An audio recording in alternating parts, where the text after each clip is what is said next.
Imaginez un instant, un simple match sur Tinder qui finit par faire exploser un mariage. C'est l'histoire devenue virale qu'on va décortiquer aujourd'hui. Une rencontre secrète qui a viré au test de fidélité et qui soulève des questions, mais alors des questions explosives sur la confiance, la trahison et même la vengeance à notre époque, l'ère du numérique. Tout commence avec ce qui a l'air d'un rendez-vous secret, tout ce qui est de plus classique. Une femme mariée qui organise une rencontre via une application. Mais est-ce que c'est vraiment le début d'une aventure?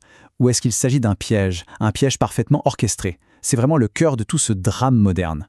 Bon, pour bien comprendre comment on en est arrivé à une confrontation pareille, il faut d'abord faire connaissance avec la première protagoniste de l'histoire, Ashley, une femme mariée qui, visiblement, cherchait un peu de piment dans son quotidien.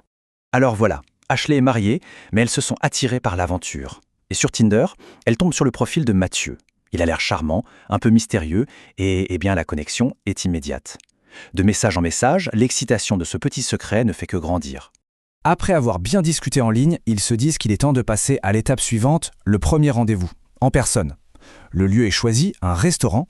Pour Ashley, c'est clair, c'est le début d'une liaison interdite. Mais elle est à milieu de se douter de ce qu'il attend réellement. Et c'est là, précisément, que toute l'histoire bascule. Parce que derrière le profil de Matthew, il y a une toute autre intention. Et surtout, une toute autre personne. On va maintenant passer de l'autre côté du miroir. Le point crucial, le twist de l'histoire, le voici. Mathieu, cet homme si charmant et mystérieux, n'a jamais existé. C'était un leurre, un faux profil, créé de toutes pièces par le mari d'Ashley lui-même. Son but, ce n'était pas de séduire, mais de tendre un piège pour tester la loyauté de sa femme. Et cette méthode, ça porte un nom.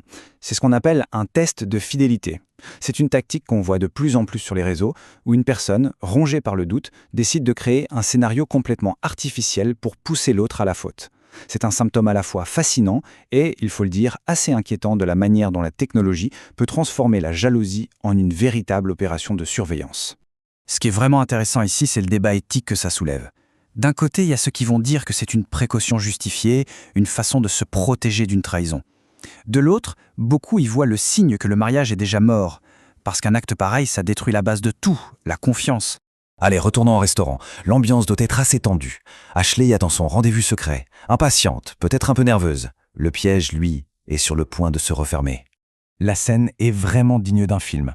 Ashley est là, assise à sa table, elle attend, le cœur battant sans doute.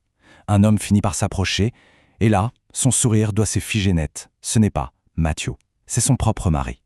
Le choc est total, la réalité la frappe en plein visage. Et c'est là qu'il prononce la phrase qui va sceller le destin de leur couple. Pas de bonjour, pas d'explication en douceur, non. Juste cette déclaration froide, cinglante, qui transforme instantanément le restaurant en une sorte de tribunal public.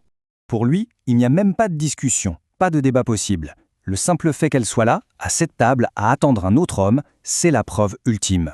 Le verdict est immédiat et il est sans appel, elle a échoué. Mais le drame personnel ne s'arrête pas là. Ah non. Très vite, la confrontation sentimentale va se transformer en une bataille beaucoup plus pragmatique, une véritable guerre pour l'argent et les biens. Dans la foulée de son verdict, le mari ne perd pas une seule seconde. Il annonce sa décision finale. Là, au beau milieu du restaurant, il veut divorcer. C'est officiel. À cet instant précis, le mariage est terminé. Une fois le choc de s'être fait piéger digéré, la réaction d'Ashley change du tout au tout. La culpabilité laisse place à la colère, à l'agressivité. Elle passe à l'offensive et lance la menace la plus classique qui soit. Elle prendra la moitié de tout ce qu'il possède. Mais la menace d'Ashley, est-ce qu'elle tient la route? C'est là que le droit entre en scène. Parce que selon les juridictions, une infidélité ne veut pas dire qu'on perd tout financièrement. Dans un divorce sans faute, on partage sans tenir compte du comportement. Dans un divorce pour faute, là, l'adultère peut peser dans la balance. Bref, la bataille ne fait que commencer. Alors, après avoir exposé les faits, la confrontation, les conséquences, la question centrale, elle, reste entière. Et c'est un vrai dilemme moral sans aucune solution évidente. Résumons un peu les torts de chacun. D'un côté, on a Ashley qui a activement cherché à être infidèle, brisant la confiance de son mariage. De l'autre, son mari qui a utilisé la manipulation et la tromperie pour la piéger, ce qui en soi est aussi une forme de trahison. Ce qui nous amène donc à la question finale. Dans cette relation qui est, on peut le dire, devenue toxique, qui est le plus à blâmer? La personne qui s'apprêtait à être infidèle ou celle qui a orchestré toute une manipulation pour en avoir la preuve? C'est une question vraiment complexe et honnêtement la réponse est loin d'être simple.